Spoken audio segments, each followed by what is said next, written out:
cada 20 minutos, uma pessoa é vítima de roubo em Belo Horizonte. De acordo com a Secretaria Estadual de Defesa Social, de janeiro a novembro deste ano, foram registradas quase 26 mil ocorrências na capital, o que resulta numa média de 77 pessoas atacadas por dia, mais de 3 vítimas por hora. E quais os cuidados que as pessoas podem ter para prevenir os roubos? Quais as sequelas psicológicas que esta onda de crimes pode causar? E o que pode ser feito pelo poder público para coibir a violência? Criminalidade em BH é o tema do Câmara Entrevista dessa semana.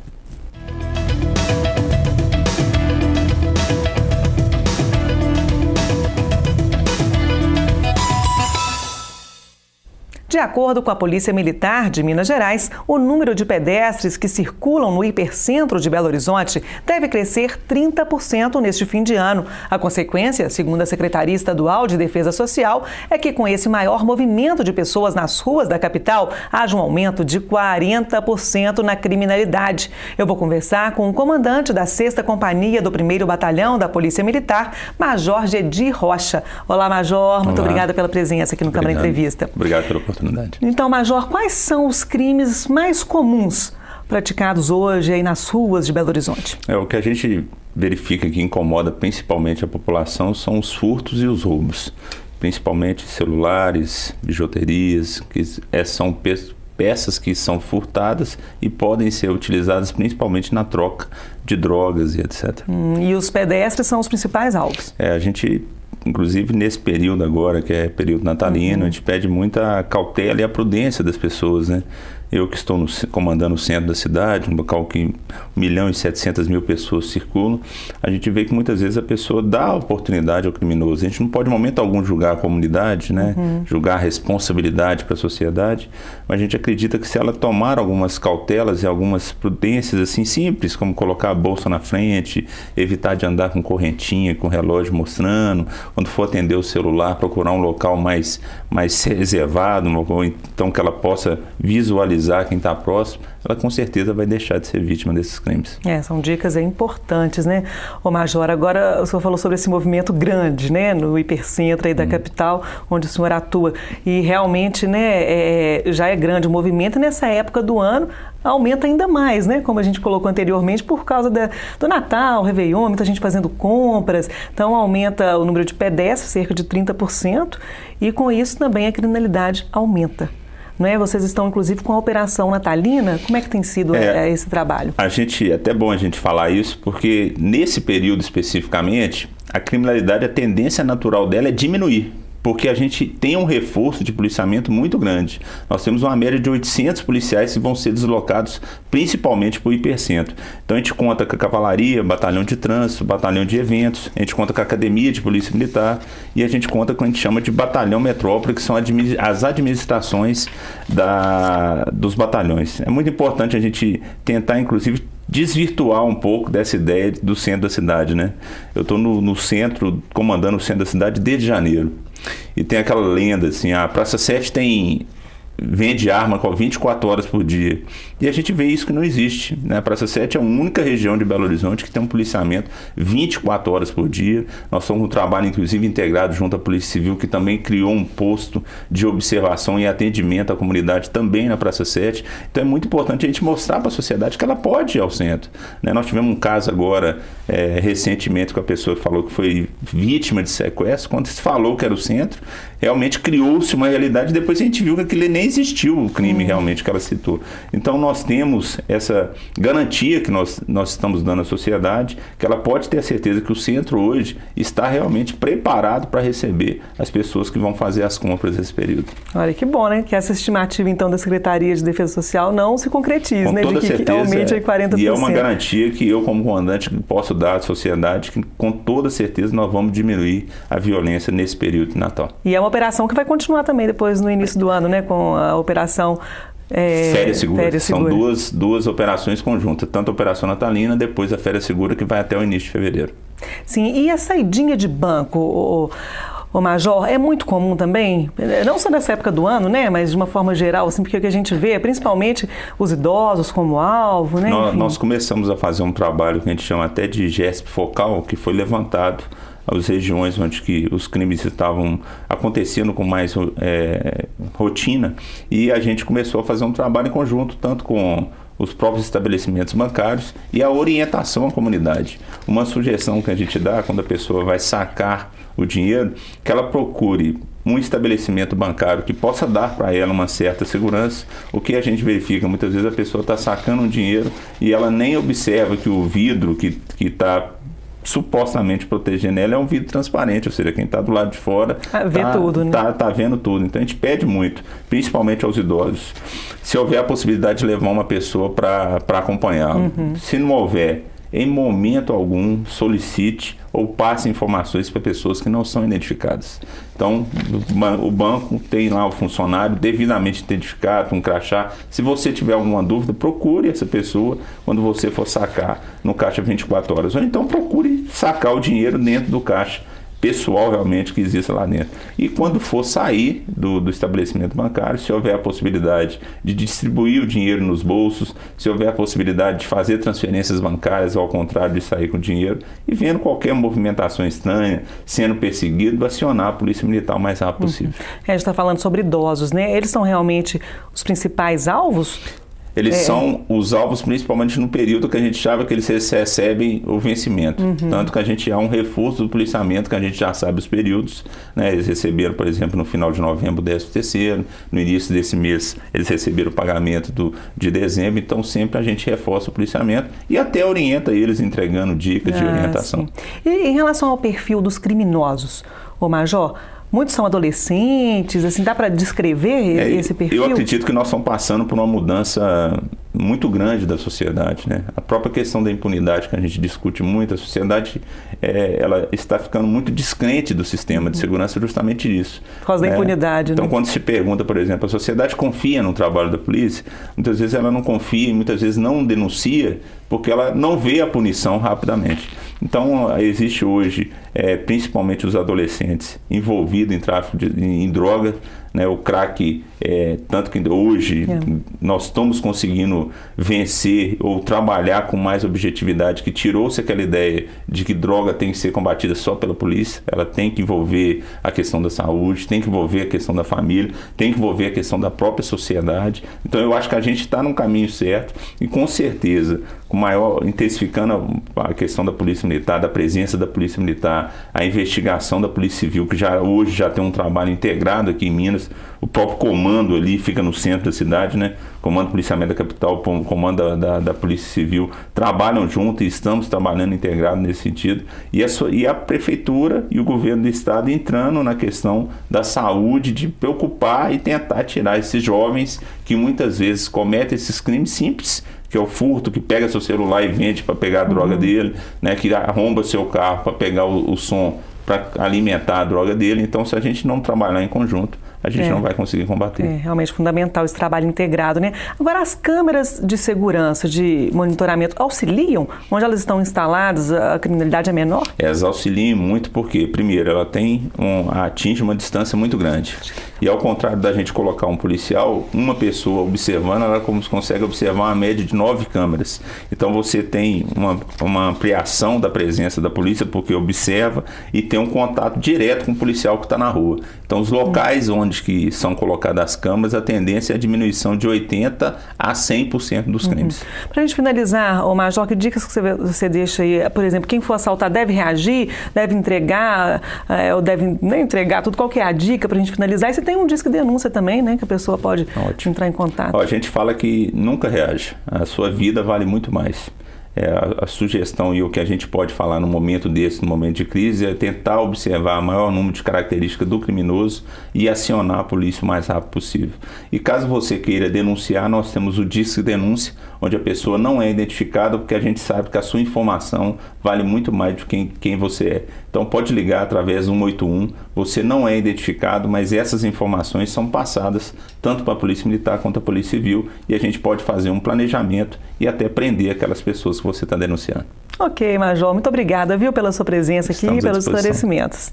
No próximo bloco eu vou conversar com o vereador e delegado Edson Moreira. A gente volta em instantes, até já.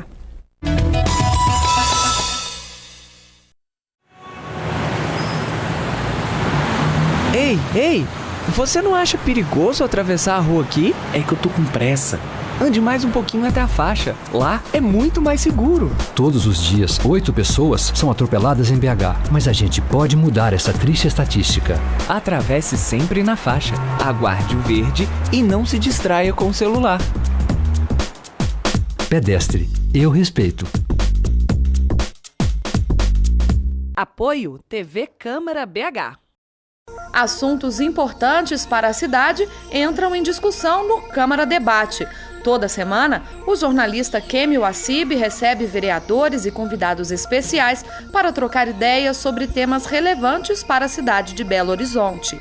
Câmara Debate, às quintas-feiras, a partir das 6 da tarde, aqui na TV Câmara.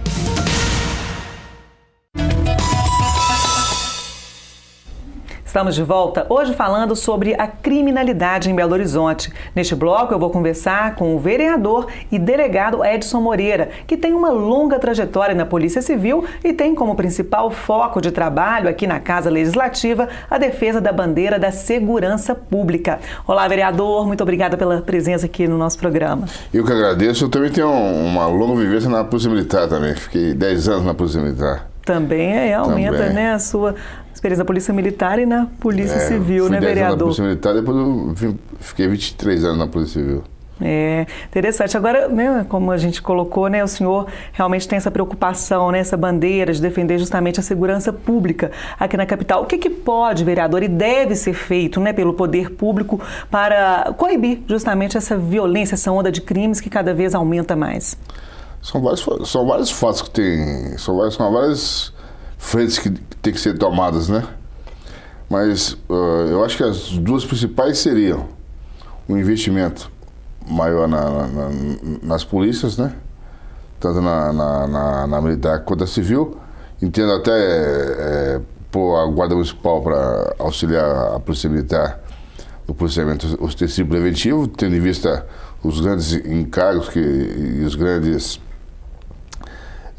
problemas que enfrentam a corporação. A Polícia Militar deve ter 45 a 50 mil homens e tem que cuidar da segurança do governador, dos tribunais. Então, quer dizer, são muitas missões, né? Estádios e tudo mais, são muitas missões para poucos homens, né? Não sei, acho futuramente vocês vão trazer a Polícia Militar aqui para falar, ele deve explicar quando cada policial militar tem de cuidar da parcela da população. Se a Guarda Municipal pudesse auxiliar, pudesse andar armada, auxiliaria, né? Demais, né? E muito, eu entendo que muito. Eu acho que o que vem a ajudar é bom para a segurança pública, é bom para a cidade. E a gente tem que tirar esses preconceitos que vai perder espaço, que não vai perder espaço, entendeu? A gente tem que levar o bem comum, aquela sensação de segurança para a população. Eu estava lendo um dia desse, a população, a sensação de segurança da população está muito grande. Está muito grande. As pessoas hoje realmente, assim, por causa realmente dos números expressivos, né, de crimes que acontecem, acaba causando essa sensação mesmo, essa insegurança. Muita gente deixa de sair de casa. Daqui a pouquinho a gente vai até conversar sobre isso com uma psiquiatra, né, sobre essas sequelas psicológicas, né, que podem ser causadas aí às pessoas. Agora, o vereador, o dever, né, da segurança pública, a gente sabe, é do governo, é do Estado, né? E o senhor até defende a municipalização, né? Também da segurança pública. É uma das suas propostas, da sua defesa como vereador, né? Veja bem, eu defendo a municipalização pelo seguinte: o município e a União se esquivam de fazer segurança e investir na segurança. O que acontece? Joga tudo nas costas do Estado. Um dia desse o governador chiou, né, vamos dizer assim, protestou contra isso, falou assim que é muita coisa e o Estado não dá conta. Por quê? Porque a segurança pública realmente é um problema. Você tem que cuidar do preso, que é muito caro. Você tem que cuidar da prevenção, que é caro. E a investigação é mais cara ainda. Você faz todo um trabalho que não preveniu o crime. Aí vem a investigação. Aí, às vezes, o crime não tem fronteira. Ele pratica o crime aqui em BH, depois ele vai para o Rio de Janeiro, vai para o norte do país, e a investigação vai atrás. Isso custa dinheiro. E é investimento, é muito investimento. Por isso que é o seguinte, eu acho que a municipalização,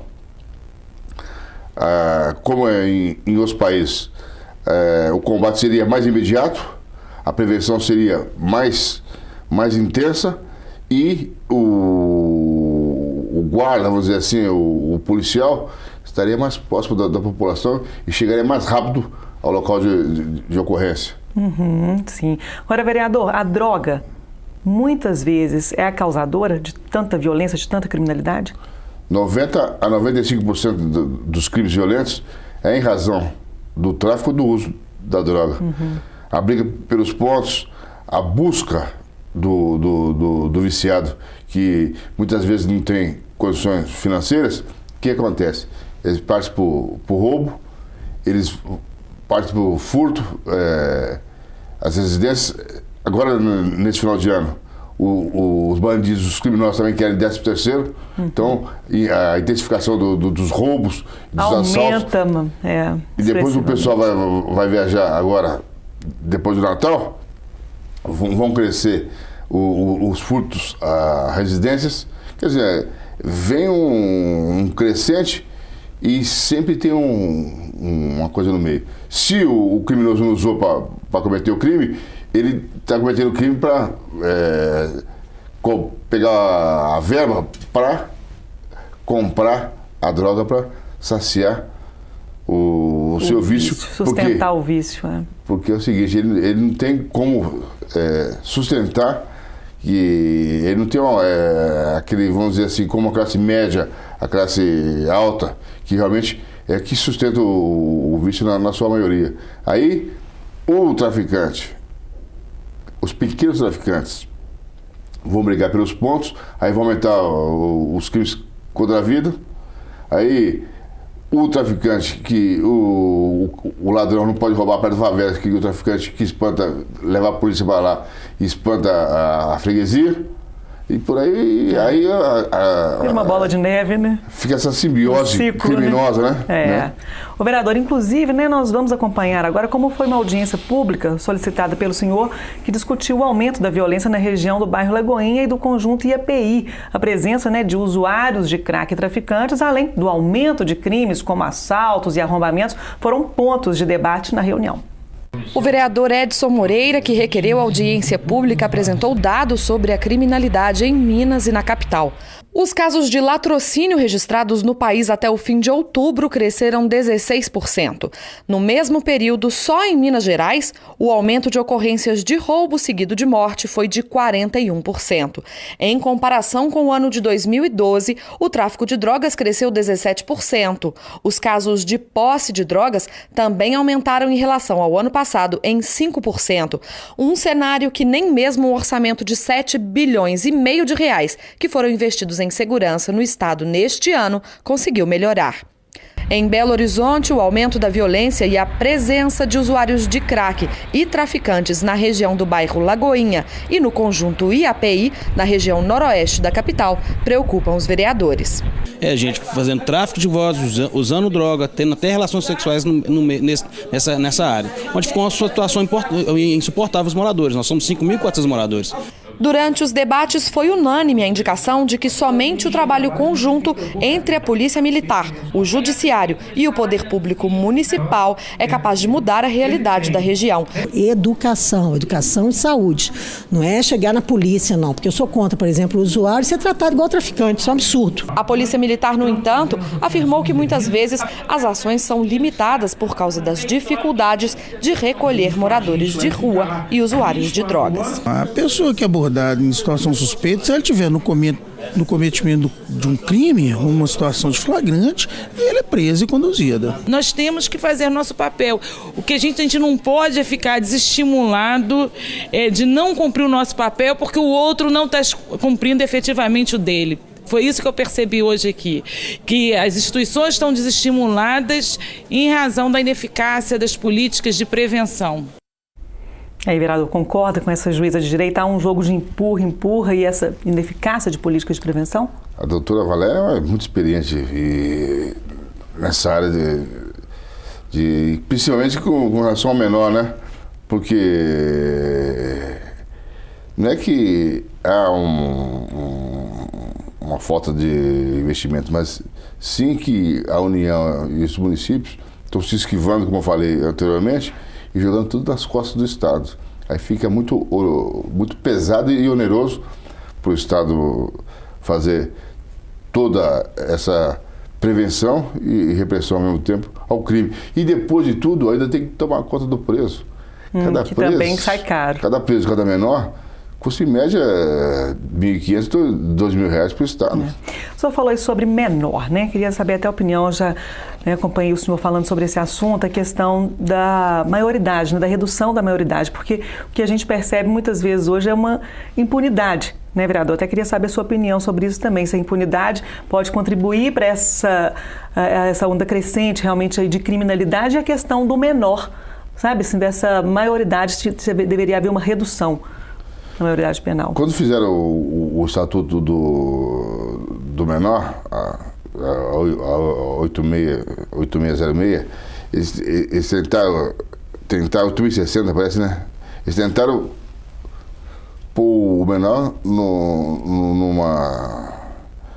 numa proteção muito grande, que não é a realidade. O que aconteceu? O menor foi se sentindo tão protegido por esse estatuto que ele se sentiu o todo-poderoso.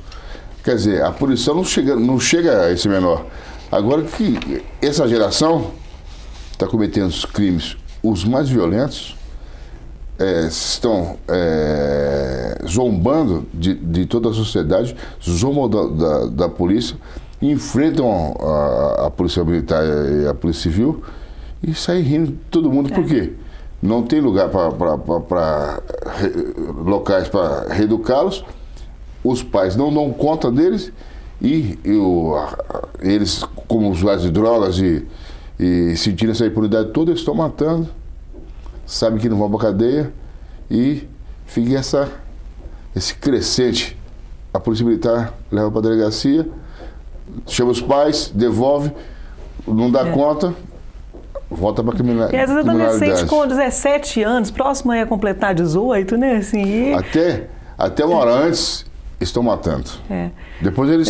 aí muda, né? E muitos, inclusive, são usados, né, entre aspas, aí, né, vereador? Por bandidos, né, assim, que têm idade mais avançada. A criminalidade do menor evoluiu tanto que tem menor que é chefe de quadrilha. Perigosíssimo. Então, tem que ser feita uma ação melhor. Mas também não podemos esquecer, como diz aquela moradora, que a educação é fundamental. Mas essa geração que já está no crime, essa aí já está quase perdida. Praticamente perdida. Tem que ser feito um investimento realmente em educação fortíssimo. E essa tirada do menor do mercado de trabalho, onde ele tinha uma utilidade de ganhar um meio salário mínimo e trabalhar meio expediente, para arrumar emprego, essa política que o governo central fez para tirar a mão de obra do menor, para arrumar mais empregos para os maiores, deixou o menor na ociosidade, e na ociosidade o menor não tem como ganhar ou como produzir ou como sentir o produto do trabalho dele, e não tem dinheiro, aí parte para a criminalidade. Por quê? Fica aquela ociosidade e a falta de dinheiro. Eu comecei a trabalhar aproximadamente com 7 anos. Por que eu falo 7 anos? 7 anos porque você catando lata, você quebrando uma pedra, uma calçada, andando por aqui, dali, colando rótulo aos 12 anos numa fábrica de vassoura, você buscava alguma coisa para você. Agora, isso foi proibido. Por quê? O menor não se sente útil. O que ele faz? Já que ele não tem, ele vai tomar de quem vai trabalhar. Vai para um caminho que a gente sabe onde Aí a termina. criminalidade só aumenta. Felizmente, né, vereador? Mas parabéns, viu, pelas suas iniciativas, né, pelo seu trabalho constante aí para esse aumento da segurança pública aqui na nossa capital, né? Foi um prazer tê-lo aqui com a gente, viu, vereador? O prazer foi todo meu e a gente precisa aumentar a sensação de segurança da população. Ontem saiu um artigo de suma importância que a população está muito insegura. E como que ele sente segurança? Você vê um policial militar fardado, naquele momento você sente segurança. Ali você sabe que talvez o criminoso não chegue lá, né? Mas a hora que aquele policial não está mais, aí vem aquela...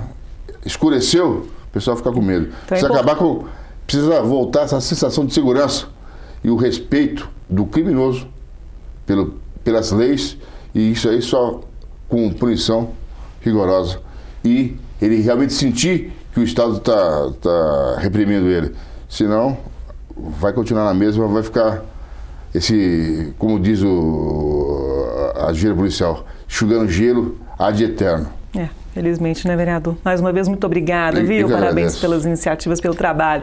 Bom, no próximo bloco nós vamos falar sobre as sequelas psicológicas que esta onda de crimes na capital pode causar às pessoas. Eu vou conversar com a terapeuta Maria Cristina Contigli. É daqui a pouco, hein? Até já.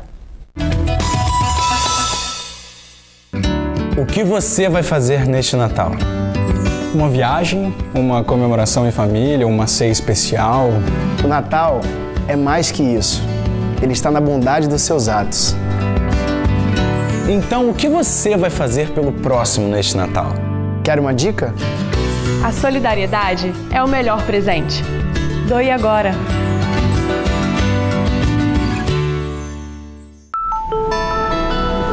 Se traz mobilidade para você, a Câmara aprova.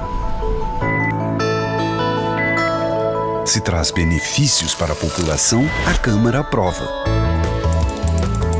Se traz transparência para o município, a Câmara aprova. A Câmara de BH elabora e aprova leis que ajudam a melhorar nossa vida. O que é bom para a cidade passa na Câmara. Câmara de Belo Horizonte. Sua voz, nossa ação. Criminalidade em BH é o assunto do Câmara Entrevista dessa semana. O aumento da violência causa medo nas pessoas. Muita gente deixa, por exemplo, de sair de casa por causa do receio de ser assaltada. Sobre esse assunto, eu vou conversar com a psiquiatra Maria Cristina Contigli. Olá, doutora. Muito obrigada pela presença aqui no Câmara Entrevista. Então, doutora, quais são as principais sequelas psicológicas que essa onda de crimes pode causar às pessoas? Bom, as principais sequelas que essa onda vem trazendo às pessoas são quadros de transtornos de ansiedade, os vários tipos, inclusive com a síndrome do pânico, que é um quadro de ansiedade aguda, fobias, né, praticamente as fobias, praticamente a agorafobia, que é a fobia de sair na rua, tem esse nome, ágoro quer dizer espaço, né, vem do grego. E realmente, esse medo de sair, outras não conseguem mais sair sozinhas, em hipótese nenhuma, elas têm que levar um filho, a mãe, o pai, a uma amiga, mas não saem, em hipótese nenhuma, sozinhas, ficam numa insegurança, com medo de ter crise no meio da rua. E por aí vai, temos também, em função dos sequestros, dessa onda de violência mais grave, crimes, a gente tem um quadro decorrente disso também, que a gente chama hoje, classifica ele como estresse pós-traumático. E é muito comum, doutora, a senhora no seu dia a dia costuma realmente atender, né, essas pessoas, essas vítimas dessa onda de crimes mesmo, que realmente ficam com esse trauma e tem que se tratar? É muito comum, é muito frequente. A gente aumentou assim muito realmente os quadros de ansiedade, de fobias e de inseguranças e o estresse pós-traumático, como eu falei. Eu acredito que tem aumentado assim, mais de 30% nesses últimos anos. É um número bastante expressivo, né? Devido, claro, ao aumento da violência, né, que a gente percebe também nos números, que é bem expressivo, vai só crescendo a criminalidade, né? Agora, como é que é o tratamento, assim? Toma-se remédio também, além da terapia? Os tratamentos são em dois sentidos, né? Tem a psicoterapia, que é o acolhimento, que é a proposta de ouvir o paciente, de fazer com que ele consiga trabalhar essa situação dentro de uma outra forma de pensar E tem também o tratamento medicamentoso, que geralmente é absolutamente necessário. Esse tratamento é feito com antidepressivos e ansiolíticos, os calmantes chamados e os antidepressivos, os remédios, porque são os antidepressivos que tratam realmente os medos, as fobias todas, de qualquer tipo. E geralmente o tratamento é longo? O tratamento costuma ser há mais de um ano, para poder não ter recaídas, para não voltar, porque quando há recaídas se torna cada vez mais difícil a pessoa voltar a acreditar realmente, a melhorar essa questão dela de segurança e criar meios com que ela possa circular na cidade de uma forma mais tranquila. Pois é, porque a senhora falou aí, né, que muita gente fica com receio realmente de sair de casa sozinho. Que consequência isso pode trazer, doutora, para as pessoas, né, que deixam às vezes de viver a própria vida, né, mudam a rotina totalmente por causa daquela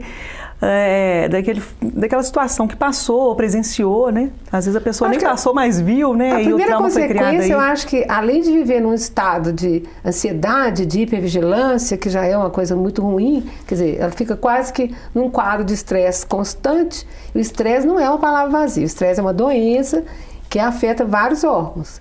Então, como hipertensão, problemas estomacais, problemas de estômago. Então, realmente, elas já passam a viver com um quadro de ansiedade que é muito agradável. E, em segundo, elas ficam em hipervigilância. Então, elas estão sempre achando que vão ser atacadas. E isso piora muito a qualidade de vida de qualquer ser humano. E essa dificuldade de poder sair simplesmente, igual a gente faz. Pô, vou a tal lugar, pego o carro ou o ônibus, sai para o outro. Nem me passa na minha cabeça ficar pensando nisso. E não é só à noite, não, de dia também, mas né? Dia, como não, as pessoas ficarem com receio, porque os crimes acontecem de dia agora, também. Inclusive, eu sinto um pouco, até pelos noticiários, que as coisas estão acontecendo mais de dia até do que de noite. Eu sinto um pouco as ruas mais calmas e mais tranquilas à noite do que de dia. De dia, realmente, assim, tem tido muito, né, esses assaltos nas lojas, a bancos, em todos os bairros, inclusive bairros mais simples, né, você vê que tem muito assalto em loja que mata o dono, em farmácia que mata o dono. Então, assim, é realmente uma situação que está gerando, né, uma mudança de vida nas pessoas, quer dizer, a vida social, a convivência social está ficando muito dificultada.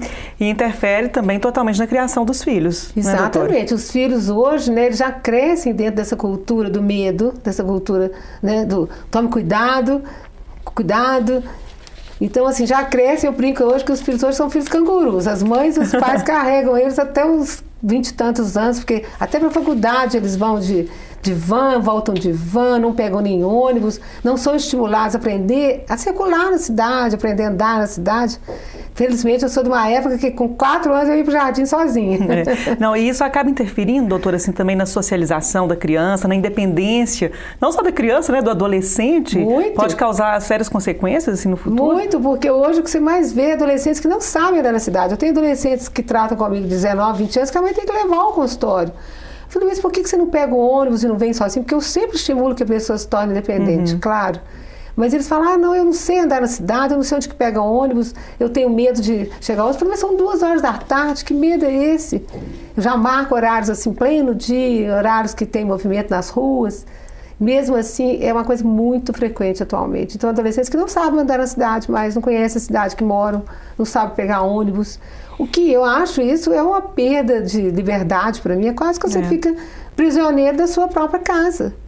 É complicado, né? Porque, por um lado, realmente tem que estimular a independência. Agora, por outro lado, essa violência que realmente assusta, né? Eu acho que pais assusta, que têm esse mas cuidado. Eu acho que também não precisa desse excesso que a gente também está vendo. Não precisa super proteger, tem que saber o limite. Nesse nível, eu acho que o ideal é que o adolescente, por exemplo, a criança, estude numa escola próxima da casa, para quando ele já está com 12, 13 anos, ele poder ir sozinho, coisas desse tipo. Voltar sozinho, encontrar com coleguinhas. Isso é realmente... Se você associar isso com a questão hoje da internet, os adolescentes hoje não saem mais de casa. É verdade, a criança hoje não brinca na rua como antigamente, né? Fica brincando no computador, né? Dentro do quarto. Então, realmente, isso é muito comum da gente ver hoje, né, doutor? E isso aí acaba criando, né, assim, no futuro, às vezes o que a gente colocou, né? Essa pessoa que não é sociável, né, que não é independente, enfim, as consequências. E ficam todos os meninos introvertidos, tímidos, com pouca qualidade nesse sentido do contato social, e que eles, de uma certa forma, vão levar isso para a vida adulta e vão ter dificuldades na vida adulta nesse sentido, sem dúvida nenhuma. Mas assim, e os pais, né, a senhora falou que assim, que tem que tomar cuidado com essa superproteção. Mas eles têm alguma razão, assim, nesse comportamento? Não, eu acho que eles têm alguma razão. A razão está aí, explícita, no que nós falamos. A violência aumentou, né? Esses sequestros relâmpagos, essa coisa também da abordagem sexual, né, nas crianças, nas adolescentes, principalmente as filhas mulheres. Então, realmente, nós temos coisas de todos os lados para poder criar um pouco essa situação. Mas eu acho que sempre a pessoa tem que procurar, né, também ter olhos mais otimistas, não acreditar também que se o filho botar a perna para cima, ele vai ser atacado. Não é por aí. Tá certo. Agora, doutora, combater a violência e criar iniciativas para aumentar a segurança e a tranquilidade da população da capital é uma das preocupações dos vereadores aqui na Câmara Municipal. A Comissão de Direitos Humanos realizou uma audiência pública no bairro Padre Eustáquio para discutir justamente a violência na região. O aumento na criminalidade tem assustado, né, moradores e comerciantes. Este salão foi assaltado na semana passada. O estabelecimento funciona há 7 anos na rua Padre Eustáquio, uma das principais do bairro. Marli teve um prejuízo de R$5 mil. O crime foi de madrugada e quando a cabeleireira chegou para trabalhar, levou um susto. Parecia que tinha passado um furacão aqui no salão, né? Que não tinha nada no lugar, tudo espalhado. E eles passaram pelo portão do lote vizinho aqui e passaram pelo telhado, arrebentaram a janela lá em cima.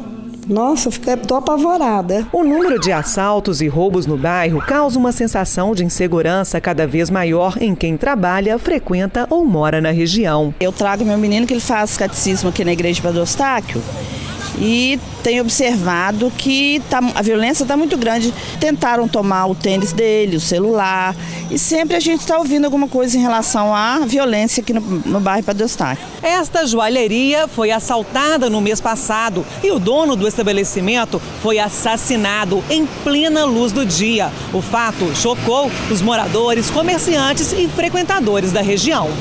Eu não vi, ouvi o tiro, aí eu tô muito assustada agora, trabalhar, tô indo embora cedo. A gente fica muito assustada, é uma situação muito constrangedora, né? Principalmente para os moradores aqui do bairro, né? A violência está muito grande e algo tem que ser feito. O vereador Gilson Reis mora no Padre Eustáquio desde que nasceu. Preocupado com a violência, ele solicitou uma audiência pública que foi realizada numa escola do bairro. Mais de 100 pessoas participaram da reunião e deram sugestões para aumentar a segurança no local. 137 pessoas participaram da audiência pública. Preocupados com a situação do bairro, não só com a segurança pública, mas outras questões foram levantadas. Então acho que é vitoriosa. Ponto negativo da reunião foi a ausência de autoridades convocadas, inclusive a comunidade repudiou a ausência das pessoas, inclusive foi aprovada uma moção de repúdio à ausência dessas pessoas, o descompromisso do governo do estado, da Secretaria de Segurança Pública em relação aos problemas que a sociedade enfrenta. O governo, né, precisa de repensar a segurança. O povo, né, no modo geral, está em pânico.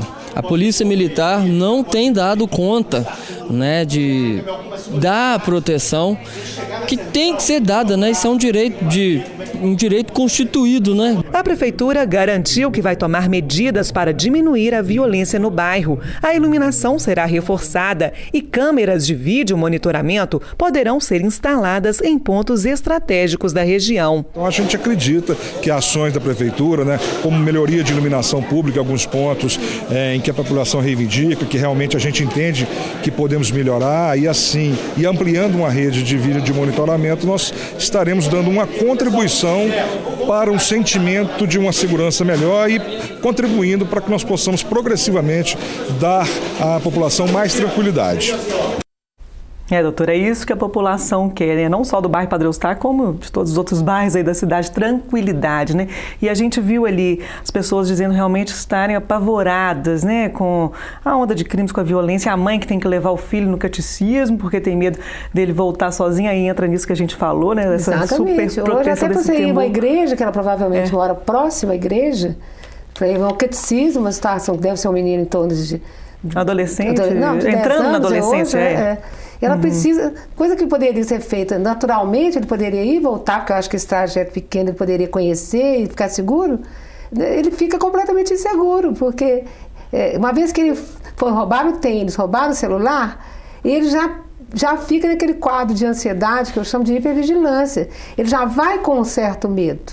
Então, já piorou, já tem um quadro de certo estresse. Até nesse caso, quando a vítima dessa onda de crimes aí é criança, os cuidados têm que ser maiores ainda, assim, e as consequências podem ser piores, doutora? Eu acho que quando é criança, você realmente sempre deve dar atenção, porque uma coisa que acontece é que as pessoas acham que não precisa dar uma atenção. Não, isso vai passar, isso é uma coisa normal. Não é normal, né? Não é frequente, mas não é normal. Acho que tem uma diferença muito grande.